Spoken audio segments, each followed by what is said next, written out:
How many people in this room already know this project? Like, yeah, okay, awesome. I have a quick question about the very origins of it. Did it come based on a casual anecdote, conversation, need in a place? I mean, I understand why you created this project. It makes a lot of sense to bring people together.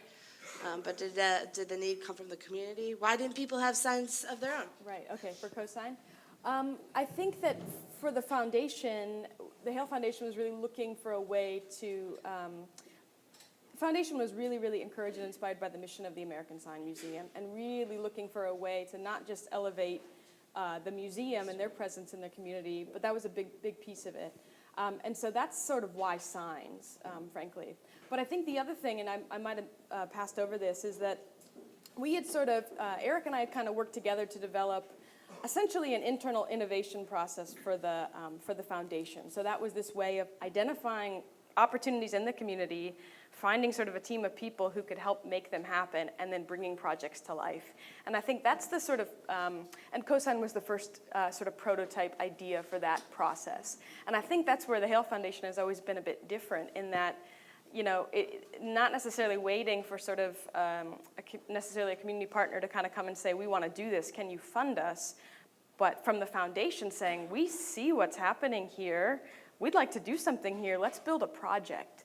And then build the team to actually make the project happen. And so that's sort of the origin, I think.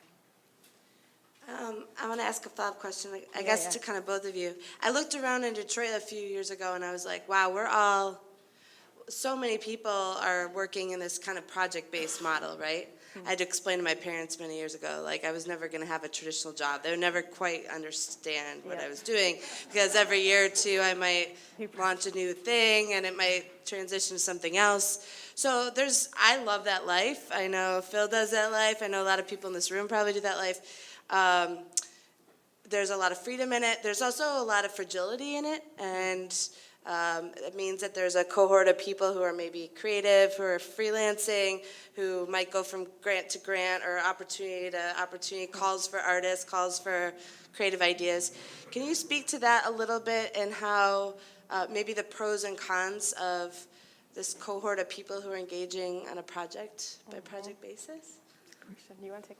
Yeah, I mean, for me, I saw it as an opportunity. You know, it's, you know, people talked about risk earlier today too, and there's always a risk when you leave something behind. You know, there's always that sort of like you walk into a new thing, you're not sure what's going to happen. And I mean, for this world, this world to me is new. You know, like you work in an agency, there's safety but really you're not really making a difference, especially at the community level. And you know, like with cosigns, you really saw like small business, and we need the help the most, right? Small business. So you really saw like the smiles and the extra mile that they would really get out of this project. So for me, it's, you know, it's a risk to say, yeah, you know, you're waiting on that next grant or you're doing that, but the beauty of it is you have to invent. You keep inventing, and I think the more you invent, the more projects you say you want to invent, you want to do this, I think the more people around you start believing that and saying, you know what, I can do that too. So it's inspiration and it's inventing. Yeah, and I'll just add to that. I think the more projects you do, the deeper you start to get in a community. And I think Jason's a great example of that. So cosign in 2012, but then he really has become sort of the poster child for civic projects in Cincinnati with the murals he mentioned. Kind. He was one of the animators for Luminosity, if you're from here and know that project, among other things. So I think it's these sort of, like anything, right? It's a network. And the more you start to do, the more those just projects start to come. And I think if you have just a little bit, if you're wired in such a way to kind of find energy from that kind of unknown, what's going to be next, then I think there's a lot of great opportunities. Yeah, and you have to willing to ask. I know there's a lot of creatives too that, you know, they kind of sit around and they're like, man, I can do that, or I wish I could do that, or, you know, Instagram's hate, right. That's cool, you know, that kind of attitude. But I think the more you start asking questions and digging and just saying, hey, you know, I can do that. How can I help you do that? Right. Or, hey, I got an invention too. I have an idea. And that stuff, I feel like that starts to spread like wildfire. Well, and have you seen a multiplication of clients then who are thinking, you know, oh, I saw Hale do this project and we could sponsor a creative competition or call for ideas, or maybe more clients Like, are there enough clients to keep you busy locally with paid work in between civic projects? That, Combination? that's tough. I mean, that's the struggle, right? Because you have this great idea and you're like, oh, I think it'd be awesome. But, for me, like, I'm trying to write more and better. But, as Phil said earlier, grant writing, man, that's tough, man. We just want to make stuff, you know what I mean? So, but I found partnerships with, like Steve, he's out there, like, he's a great writer, like, you find these partnerships, you start to build your network, and, everybody needs help. You can't do it all. And I think that's where I've found actually joy in saying, I don't just want to hide in the back. I want to, like, get up there and learn. I don't even know if I answered the question. I think so. Well, you play both roles as designer and Yeah. as Pass. Any other questions from the audience about their work? How did you settle on the name Vikings?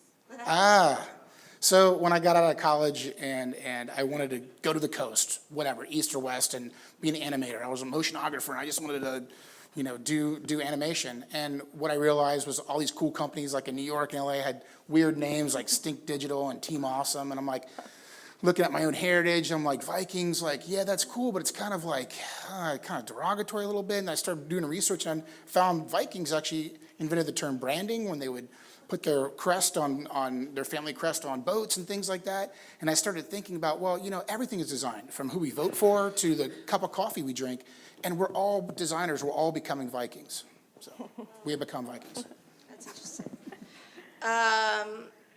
One follow-up question I have is question about replication. So you mentioned that you're doing this in other cities now. I think a lot of people hit that experience when they've birthed a project, right, of, to scale, to not scale, to go dive deeper as you're doing in Denver, or to share. Can you tell us a little bit about the mechanics of that? I'm personally curious. Are you participating and overseeing the replication other places? Do you get compensated for that? Or is it kind of open source, here, share the co-sign project with other cities? Thanks for that question. That's a great question. So it is complicated because signage, as everyone's already alluded to, every community is different. And when it comes to signing codes and historic codes and zoning, that really is place specific. So the American Sign Museum, Todd, who I don't know if he's here or not, he's really been at the helm sort of working with putting together a toolkit of sorts, and not to overuse that word, but a toolkit of parts that sort of show this is the process, and here's how we did it in Cincinnati and in Covington, and here's what worked, and here's what didn't work. And then we had this notion that we could scale it. We weren't really sure, but we put sort of a call out. We put the word up and circulated and said, we think we'd like to scale this. Is anyone interested, first of all? And we just sort of, is anyone interested? And if you were interested, if you were a community around the country, you had to dial into a little webinar where we sort of walked you through, here's what this is going to take, here's the investment that you're going to need, here's the hard stuff. And then you were invited to apply to sort of be one of the first test communities for cosign on a national scale. And we have 5 communities who are going to be a part of that process. We're going to host a workshop in February at the Sign Museum where we've invited those communities to come in and do a 2-day-long sort of like learn how it works sort of process. And then I'm not the person, but there is someone who's kind of now consulting as the cosign person who will go to those communities over the course of their rollout and just provide some insight and a little bit of oversight. But otherwise, we're trying to give as much as we can and then kind of get out of the way and let the other communities sort of do what they're going to do. Was that baked into the initial project, that the hope was that it could be exported to other places? I think that was the hope, yeah. And I think after we did it once and we said, okay, that seemed to sort of work. We learned some things of how not to do it, and then we did it again and learned a few more things, and then did it a third time. We said, okay, I think I think we're ready. And I don't really know, but I think So start to ready. finish, what kind of time frame is that from when it was first conceived to like to national now. scaling? Yeah. So let's see, it was 2012, so about 4 years, 4 or 5 years. Cool. And is that something as like Cincinnati, how do you say this? Oh shoot, Cincinnati? Cincinnatians? Oh, How do you say Cincinnatians. people who live in Cincinnati? You got it. Cincinnatians. So that's a no. That's a bad move. Is that something that like, you'll be proud to have it exported around the country and say it came from here? Because I'm always trying to think about what are the things that we're sharing from our places. Yeah, that's awesome. Okay, cool. The previous presenters all sort of talked about the foundations, that they're doing a lot of general operating and kind of letting their grantees come to them, they trust them to come up with the ideas and how to best spend the money. This is very much kind of the opposite of that. We have an idea and we want to kind of see it happen. How do you make sure it's not that top-down? What's the process to make sure that it is something that works? Yeah, no, that's a great question as well. I do think, and just to try to be clear, I mean, I think from the beginning, we sort of convened a small group of maybe 6 to 8 individuals, half of them being sort of from the community of Northside, and just sort of saying, like, here's what we think we can do. What do you think? And those individuals that we convened were very much sort of the neighborhood, and we sort of felt like had a better sense of the neighborhood than we would. And we really kind of relied on them to sort of say, like, all right, here's the idea. What do you think this would work? And then relied on them to kind of go and sort of be the ambassadors throughout the particular neighborhood to sort of spread the word and spread the love, so to speak. So that's a great question. I think what we do now with People's Liberty, which will make more sense after lunch when Eric talks a little bit about it, is really kind of from the other side, where we're investing directly in people and then sort of getting out of the way and letting them kind of go and do.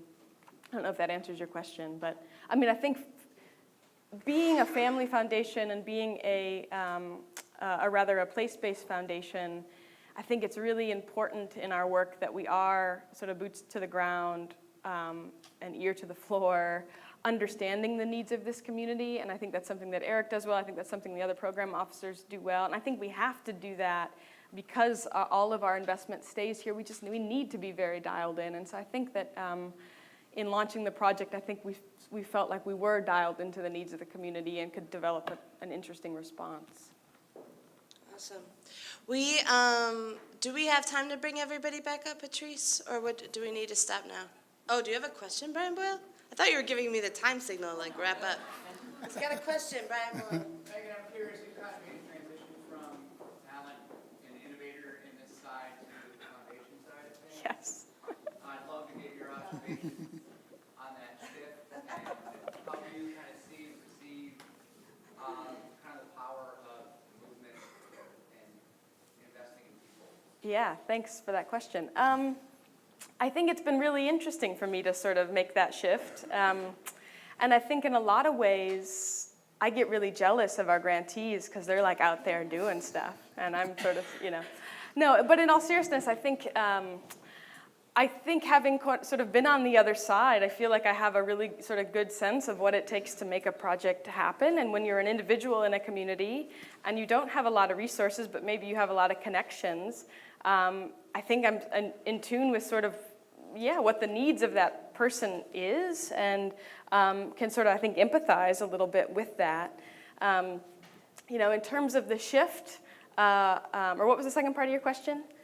How do you see the power of the movement and the potential of it? Yeah, I mean, I think that, when Eric brought me to Cincinnati, I was a 26-year-old designer who was given permission to go and run something. And I think that was a really, really, really, just as a human, a really powerful leadership development opportunity. And so I think the power is the more that we can invest in individuals who are very much like me, or in that position of, look, I've got an idea, I think it matters, I just need permission and maybe a little bit of money. It's been alluded to that that's just a piece of it. I think more than that, it's the support, it's the encouragement, it's a little bit of design support, it's a little bit of just connection. And I think there's a lot of power in that. I mean, I think what we're trying to do with People's Liberty is, develop the next generation of leadership in Cincinnati. And I think that comes from people saying, I can do this, and I don't have to necessarily wait for anyone else to tell me. I can just go and do it.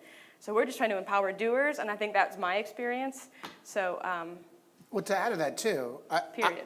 feel, I feel like people, especially me, I mean, we're going to Megan now. That word, thought leadership we throw around. I mean, you go to people who have done it before. You need support like that in the community, and especially in the makers world, in the labs and things like that. So I love now that there's an opportunity to go to, like leaderships like Megan and say, hey, does this work? Does this sound silly? Do you think this would work? Bounce a couple ideas. And, what's great about Megan is her door's always open with that and with People's Liberty, which is great. That's cool. Do we have time to invite people up? Okay, final round of questions, or no? Just thank yous. Okay. I'd just like to invite up the people who have already come up to say thank you for participating. So come on up again. Real fast. Let's get the whole gang together. Thank you guys. Thank you. Very nice job. Thank you so much.